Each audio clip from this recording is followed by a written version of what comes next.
Hola, mi nombre es Aida Daniela Díaz Abeiga, soy estudiante de la Facultad de Medicina de la Universidad Laica Eloy Alfaro de Manabí.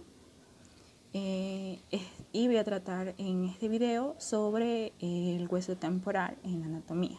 En cuanto a su situación, el hueso temporal está situado inferior y lateralmente en la cabeza, está anterior al hueso occipital, inferior al hueso parietal y posterior al hueso esfenoides. Este es un hueso plano, par y asimétrico, que es mayormente conocido porque aquí va a estar la mayor gran parte del oído. De ahí vamos a ver la descripción de cada porción. La primera es la porción escamosa. Esta es una lámina semicircular que está aplanada de lateral a medial y presenta dos caras, una cara exocraneal y una cara endocraneal, que están separadas por un borde circunferencial. Ya, en cuanto a su cara exocraneal, esta cara está dividida en dos partes por medio de una apófisis, que es la apófisis cigomática. Estas partes se dividen en una superior o temporal y en una inferior o basilar. Primero vamos a describir su apófisis, que es la apófisis cigomática. Ya, esta apófisis comprende dos segmentos, que es un segmento transversal o base y un segmento anteroposterior, o también conocido como propiamente la apófisis cigomática. Ya, primero tenemos su segmento transversal o también segmento basal. Este de aquí se dirige de lateral a medial y está aplanado de superior a inferior. Este segmento cuenta con dos caras, una cara superior y una cara inferior. Ya en su cara superior, esta de aquí es excavada y está a modo de canal y se relaciona con los fascículos posteriores del músculo temporal. Luego tenemos su cara inferior, que esta muestra dos salientes alargados, los cuales una raíz transversal y una raíz longitudinal. Ya, en cuanto a su raíz longitudinal, esta aquí se dirige posteriormente sobre la prolongación de la apófisis cigomática, formando así la cresta supramastoidea. También presenta al tubérculo cigomático posterior, que se encuentra anteriormente al conducto auditivo externo. Luego tenemos su raíz transversa. Esta aquí va de lateral a medial por la cara inferior del hueso temporal. Esta es lisa y convexa y se articula con la mandíbula. Ya, luego en la unión de estas dos raíces se forma un tubérculo, en el cual es llamado el tubérculo cigomático anterior. Luego tenemos su segmento anterior. Este segmento es alargado de anterior a posterior y aplanado de lateral a medial. De allí vamos con sus caras. Tenemos una cara superior, o también llamada cara temporal. Es convexa y bastante lisa, como se puede ver en imagen, y da inserción en su mayor parte al músculo temporal. Luego tenemos a su parte inferior, o también llamada parte basilar. Este pertenece a la base del cráneo. Este presenta la raíz transversa de la apófisis cigomática. Ya, luego, posterior a esta raíz, encontramos a la fosa mandibular. Esta fosa mandibular en su fondo está recorrido por una fisura, la cual es la fisura tímpano-escamosa, que la divide en dos zonas a la fosa mandibular. La divide en una parte articular, que esta pertenece a la porción escamosa, y una parte no articular, la cual pertenece a parte del hueso timpánico. También están los tubérculos cigomáticos anterior y posterior, que ya fueron nombrados anteriormente. Luego tenemos su cara endocraneal, o también llamada cara cerebral. Se presentan depresiones en relación con las circunvoluciones cerebrales y los surcos vasculares excavados por ramas de la arteria meningia media. Luego está el borde circunferencial. Este borde se comprende en dos partes, una parte inferior o adherente y una parte superior o libre. Ya, en cuanto a su parte superior o adherente, esta se confunde posteriormente con parte de la porción mastoidea anterior a la apófisis mastoide. Aquí encontramos dos suturas, una fisura petroescamosa y una fisura tímpanoescamosa. Luego tenemos su parte libre, que esta representa los 2/3 de una circunferencia. Después seguimos con la descripción de su porción mastoidea. Ya, en la porción mastoidea está situada en la parte posterior inferior del temporal, posterior al conducto auditivo externo. Vamos a encontrar una cara exocranial, endocranial y un borde circunferencial. Ya, en su cara exocranial vamos a encontrar que sus 3/4 partes posteriores inferiores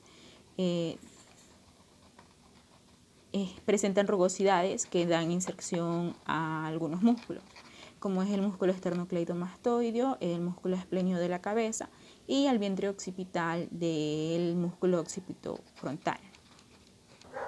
Aquí observamos superior y posteriormente al orificio del conducto auditivo externo a la espina supramediática. Posteriormente a esta espina encontramos una zona cribosa que está perforada por agujeros vasculares. En la parte inferior de esta cara exocranial se prolonga inferiormente, formando así la apófisis mastoides.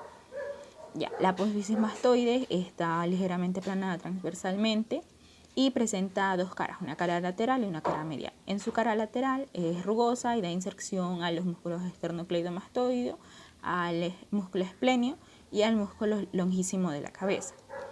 Y en su cara medial, está limitada superiormente por la escotadura mastoidea, en donde se inserta el vientre posterior del músculo digástrico.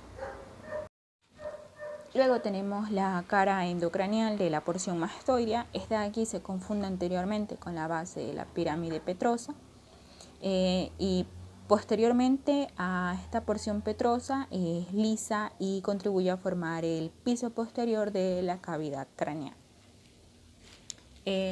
También luego tenemos su borde circunferencial. Este de aquí se confunde anteriormente con las porciones escamosas y petrosas y termina articulándose superiormente con el hueso parietal y posteriormente con el hueso occipital. Y por último encontramos a su porción petrosa, o también conocido como porción petrotimpánica.